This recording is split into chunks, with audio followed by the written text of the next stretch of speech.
In the shadowed corridors of time, where the whispers of the past mingle with the dust of forgotten empires, there lies a figure that defies explanation, a mummy whose silent scream pierces the veil of history. Tucked away in the Egyptian Museum in Cairo, amid the tranquil visages of pharaohs and queens, this grotesque relic stands apart, its mouth gaping wide, its face twisted in an eternal cry. Known as the Screaming Mummy or Unknown Man-E, it is no mere artifact. It is a portal to a dark and unsolved tale of murder, betrayal, and conspiracy that unfolded over 3,000 years ago. Who was this man? What horror locked his features into such a chilling expression? And why, after millennia, does his scream still resonate with unanswered questions? As an expert in the shadows of historical mysteries, I invite you to join me on a journey into the heart of ancient Egypt. A journey that begins with a discovery in the desert sands and ends with a murder that refuses to be fully laid to rest. This is the story of the Screaming Mummy, a prince perhaps, a pariah certainly, and a puzzle that continues to elude us, whispering of secrets too dangerous to unearth. The Unearthing, a cry from the depths ***. Our tale commences in the summer of 1881, beneath the relentless sun of Deir el-Bahri, near the ancient city of Luxor. Here, in a hidden tomb known as DB 320, a local family, the Abd el-Rassels, stumbled upon a treasure trove of the dead. 40 mummies, including the illustrious remains of Ramses II, Seti I, and Thutmose III, lay concealed in a shaft plunging 45 feet into the earth. This was no ordinary burial site. It was a secret cache, a sanctuary for Egypt's royal lineage, hidden from tomb robbers and the ravages of time. But among these noble dead was an anomaly, a figure that did not belong. When archaeologists first unwrapped it in 1886, they recoiled in shock. Unlike the serene, meticulously preserved mummies of pharaohs, this body was a grotesque spectacle. Its mouth yawned open in a scream, its facial muscles taut with what seemed like unbearable torment. Its limbs were bound tightly, its skin darkened and shriveled, and its wrapping was not the fine linen of royalty but sheepskin, a material deemed impure by the ancient Egyptians, a shroud unfit for the sacred rites of the afterlife.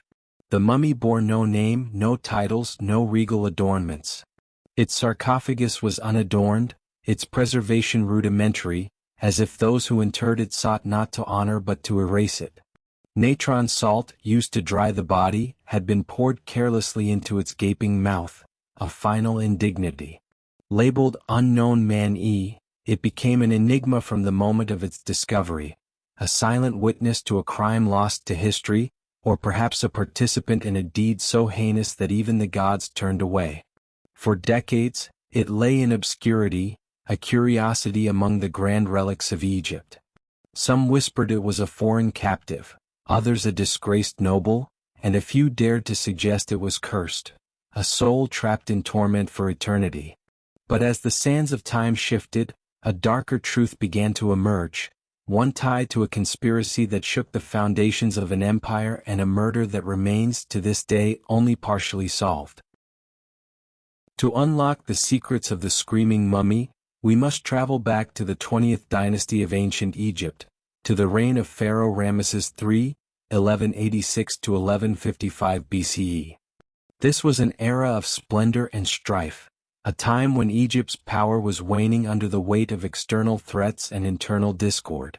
Ramesses III, often called the last great warrior pharaoh, ruled with an iron hand, but even he could not foresee the danger brewing within his own palace. The Judicial Papyrus of Turin, a remarkable document from the 12th century BCE, unveils a chilling plot known as the Harem conspiracy. It tells of a scheme orchestrated by Tai, a secondary wife of Ramesses III, who sought to overthrow her husband and place her son, Prince Pentawere, on the throne. She was not alone. The conspiracy wove together an intricate network of accomplices, military commanders, court officials, and even women of the harem, all bound by ambition and deceit. Their plan was daring: to assassinate the pharaoh during a festival at Medinet Habu, a moment when the court would be distracted by celebration. The papyrus hints at the use of poison, weapons, and perhaps even magic, dark spells whispered in the shadows of the harem. But the plot unraveled, betrayed by an unknown hand. The conspirators were seized, and a trial ensued, one of the earliest recorded in human history. The papyrus details the fates of the guilty.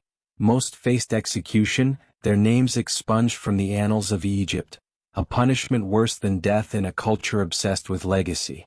For Pentawere, the prince at the heart of the scheme, the sentence was unique. As a royal, he was granted the grim privilege of taking his own life, a final act of shame rather than the public spectacle of execution. But what of Ramesses III? Did he survive the attack, or did the conspirators' blades find their mark? For centuries, this question lingered, a tantalizing gap in the historical record. The answer, as we shall see, lay hidden within the pharaoh's own mummy, waiting for the tools of modernity to pierce the veil. In 2012, a team of scientists, including renowned Egyptologist Zahi Hawass and paleopathologist Albert Zink, turned their gaze upon the mummy of Ramesses III. Using advanced CT scanning technology, they uncovered a truth as shocking as it was definitive. Beneath the bandages, a deep, jagged wound marred the pharaoh's throat, a slash that severed his trachea and esophagus, a fatal blow delivered with ruthless precision. The scans also revealed a severed toe, suggesting a frenzied attack by multiple assailants. This was no accident or illness. Ramesses III had been murdered, his life extinguished in a moment of brutal violence. The evidence aligned chillingly with the judicial papyrus, confirming that the harem conspiracy had succeeded, at least in part. The pharaoh's death marked the beginning of Egypt's decline, a turning point shrouded in blood.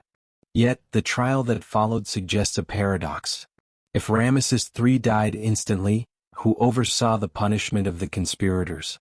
Some historians propose that he survived the initial attack, lingering long enough to exact justice before succumbing to his wounds.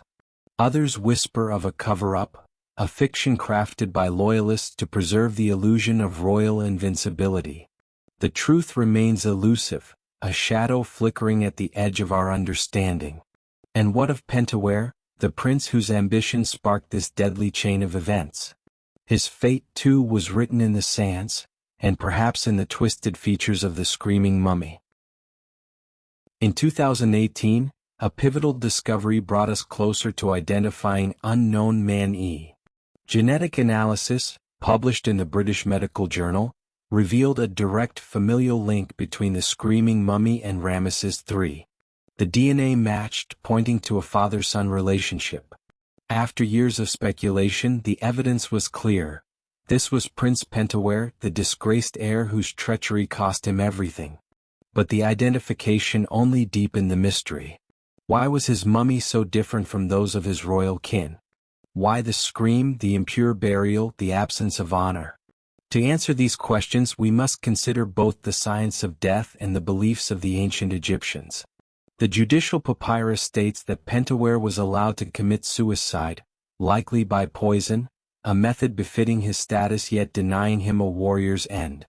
Some scholars, however, point to faint markings on the mummy's neck, suggesting hanging, a more ignominious death. The CT scans of the screaming mummy offer no clear cause, the body too degraded to confirm either theory. Yet, the scream itself provides a clue. Experts argue it is a natural artifact of mummification.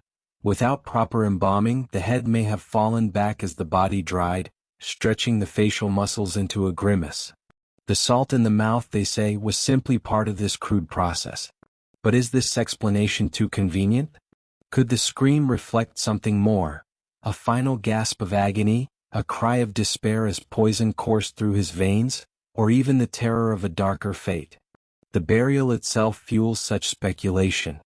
Wrapped in sheepskin, a symbol of impurity, and denied the sacred rituals of mummification, Pentawere was not merely buried, he was condemned. In Egyptian theology, the afterlife was a reward for the worthy. To be interred in this manner was to be cast out, a soul forsaken by the gods. Was this the work of vengeful priests, ensuring his eternal torment? Or did someone, perhaps a grieving mother or a loyal sibling, preserve his body in secret, defying the edict of oblivion? The very act of mummification, however imperfect, suggests a hidden hand, a motive lost to time. The Judicial Papyrus of Turin, a key document detailing the aftermath of the Harem conspiracy, records that Prince Pentawere was permitted to take his own life, a rare leniency for a royal convicted of regicide. This suggests poisoning, a method that allowed him to avoid the disgrace of a public execution. Yet, the physical evidence from the screaming mummy complicates this account. Modern CT scans, conducted by experts such as Zahi Hawass and Albert Zink, reveal a body too degraded to conclusively identify poison as the cause of death.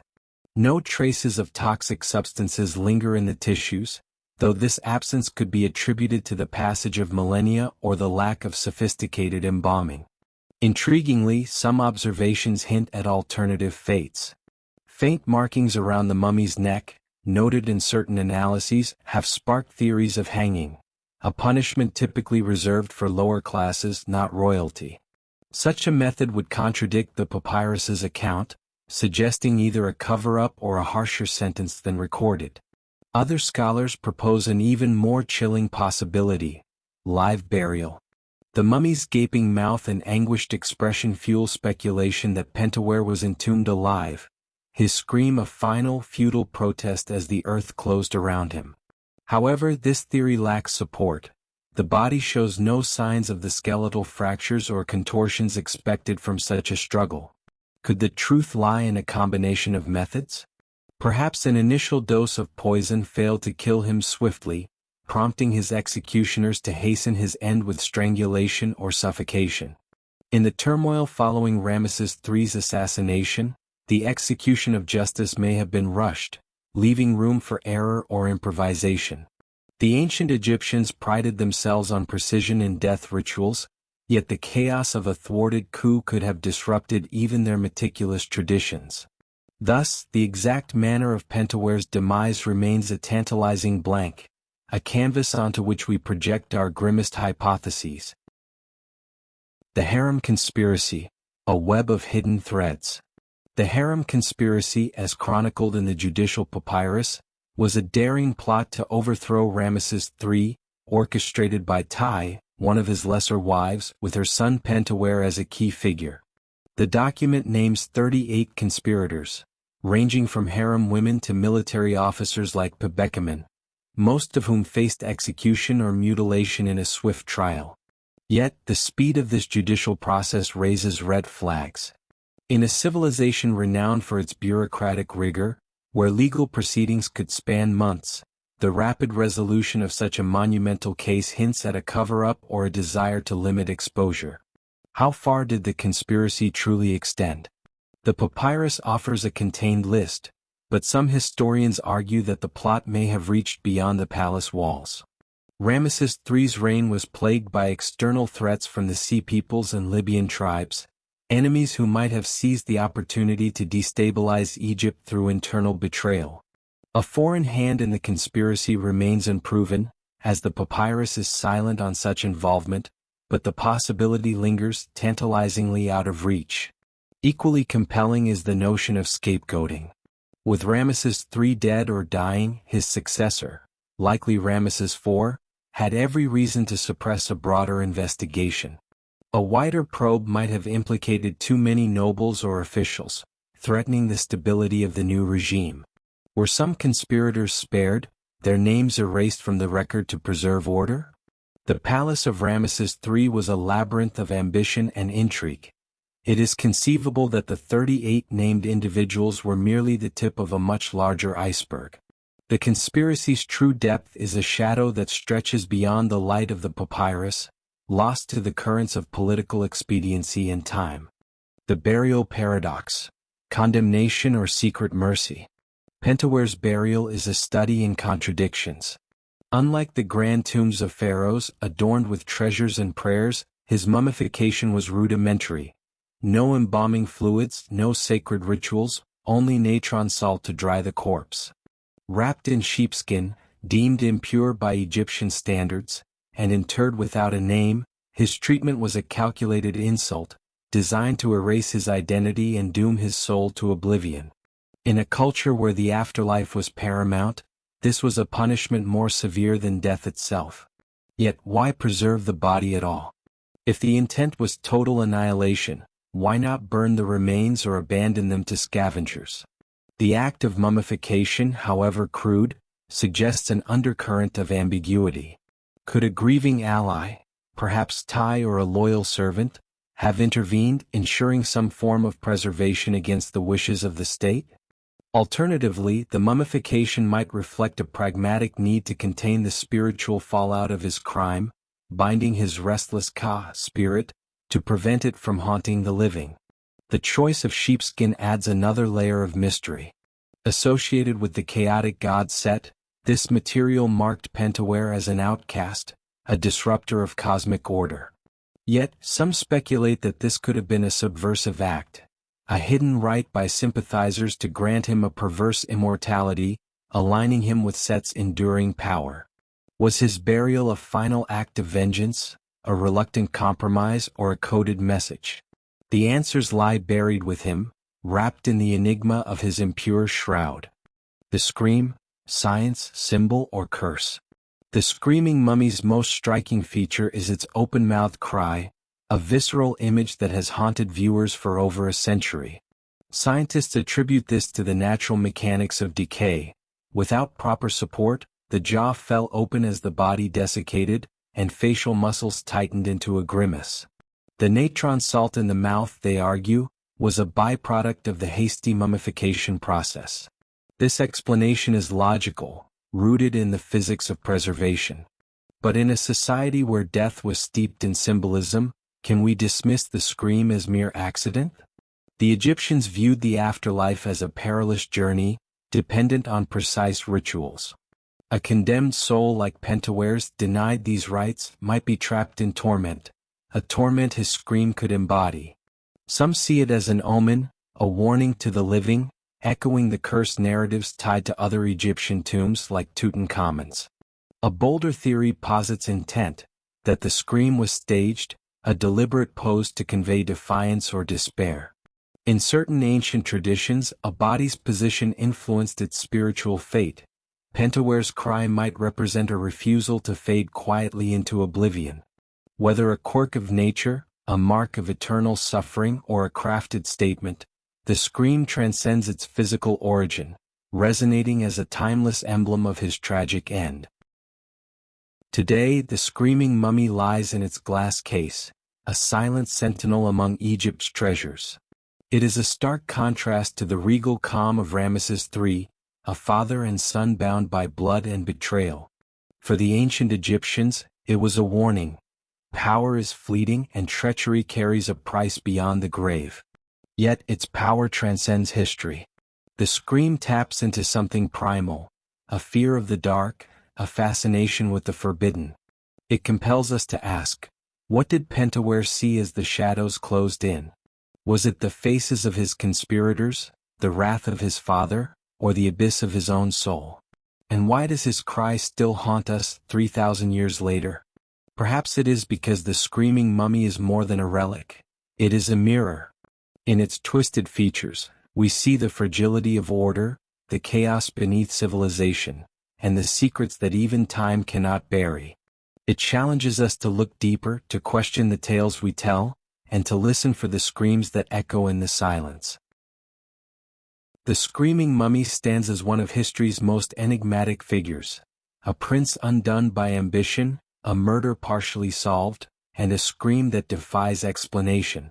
We know his name, his crime, and the fate of his father, yet the full story slips through our fingers like sand. The method of his death, the breadth of the conspiracy, the meaning of his burial, all remain veiled, inviting us to speculate, to theorize, to wonder. In this ambiguity lies its enduring power. The screaming mummy is not just a historical footnote. It is a riddle that beckons us into the shadows of the past. As we peer into its hollow eyes, we are reminded that some truths are too deep, some crimes too dark to ever be fully revealed. And so, the scream persists, an eternal cry from a 3,000-year-old murder, a mystery that whispers to us still. What lies beneath?